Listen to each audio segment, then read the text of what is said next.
ನೋಡಿ 5 ಜನ ಸೇರಿ ಮುದ್ದೆ ತಿರುಗುತ್ತವ್ರೆ ಅಂದರೆ ಇನ್ನು ಎಷ್ಟು ಮುದ್ದೆ ಮಾಡ್ಬೋದು, ಇನ್ನು ಎಷ್ಟು ಚೆನ್ನಾಗಿ ಸೇರ್ಬೋದು ಈ ಹಬ್ಬದಲ್ಲಿ. ಎಲ್ರಿಗೂ ನಮಸ್ಕಾರ. ನಾನು ನಿಮ್ಮ ರಂಗೇಗೌಡ ಮಾತಾಡ್ತಾ ಇರೋದು. ಇವತ್ತು ನಾನು ಎಲ್ಲಿ ಬಂದಿದ್ದೆ ಅಂದರೆ ನಮ್ಮ ಅಂಕನಹಳ್ಳಿ ಮಾದಪ್ಪನ ದೇವಸ್ಥಾನಕ್ಕೆ ಬಂದಿದೆ. ಇಲ್ಲಿ ಏನಪ್ಪ ಇವತ್ತು ವಿಶೇಷ ಅಂದರೆ ಮಾದಪ್ಪಂದು ಪರ ಮಾಡ್ತಾಯಿದ್ರು. ನನಗೆ ಡೌಟ್ ಐತಣ್ಣ, ಏನಣ್ಣ ಈ ಪರ ಅಂತ ಕೇಳಿದೆ.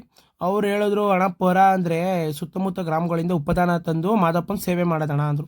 ಹೌದಣ್ಣ, ಯಾಕೆ ಮಾಡೋದು ಅಂತ ಕೇಳಿದೆ. ಅವ್ರು ಹೇಳಿದ್ರು, ನಮ್ಮ ಸುತ್ತಮುತ್ತ ಗ್ರಾಮಗಳಲ್ಲಿ ಅವಾಗ ಜಾನುವಾರುಗಳಿಗೆ ಕಾಯಿಲೆ ಕಸಾಲೆ ಎಲ್ಲ ಬರ್ತಾಯಿದ್ದು ಅಣ್ಣ, ಏನು ಮಾಡಿದ್ರು ಹೋಗ್ತಾ ಇರಲಿಲ್ಲ. ಅವಾಗ ನಮ್ಮ ಅಂಕನಹಳ್ಳಿ ಮಾದಪ್ಪನ ಬಳಿ ಬಂದು ಕೇಳಿದಾಗ ಅವ್ರು ಹೇಳಿದ್ರಂತೆ, ನನಗೆ ಉಪದಾನ ತಂದು ನೀವು ಪರ ಮಾಡಿ ಸೇವೆ ಮಾಡಿ, ನಿಮಗೆ ನಾನು ಎಲ್ಲ ಕಾಯಿಲೆ ಕಸಾಲೆ ವಾಸ ಮಾಡ್ತೀನಿ ಅಂತ ಹೇಳ್ತಾರೆ.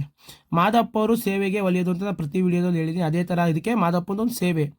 ಅದಕ್ಕೆ ಇವರು ಸುತ್ತಮುತ್ತ ಎಲ್ಲ ಗ್ರಾಮಗಳಿಂದ ಉಪದಾನ ತಂದು ಪರ ಅಂತ ಮಾಡ್ತಾರೆ. ತುಂಬ ಚೆನ್ನಾಗಿ ವಿಜೃಂಭಣೆಯಿಂದ ಮಾಡಿದ್ರು. ನೋಡ್ಬೋದು. ನಾನು ಅದೇನು ಗೊತ್ತಾ, ಈ ಥರ ಪರ ಎಲ್ಲ ಮಾಡೋದ್ರಿಂದ ಒಂದು ಧಾರ್ಮಿಕ ಆಚರಣೆ ಉಳ್ದಂಗೆ ಆಗುತ್ತೆ. ನಮ್ಮ ಸಂಸ್ಕೃತಿ ಉಳಿಯೋಕ್ಕೆ ಕಾರಣಗಳೇ ನಮ್ಮ ಹಳ್ಳಿಗಳು. ಈ ಥರ ಎಲ್ಲ ಅಲ್ಲೇ ಕುತ್ಕೊಂಡು ಹಳ್ಳಿಯವ್ರ ಜೊತೆ ಎಲ್ಲ ಊಟ ಮಾಡೋದು ಒಂದು ಚಂದ. ಈ ಥರ ಪರ ಎಲ್ಲೇ ಇದ್ರು ನಮಗೆ ಹೇಳಿ, ನಾವು ಬಂದು ಪರಿನಲ್ಲಿ ಭಾಗಿಯಾಗೋಣ ಅಂತ ಹೇಳ್ತೀವಿ. ಇದೇ ಥರ ವಿಡಿಯೋಗೆ ಫಾಲೋ ಮಾಡಿ.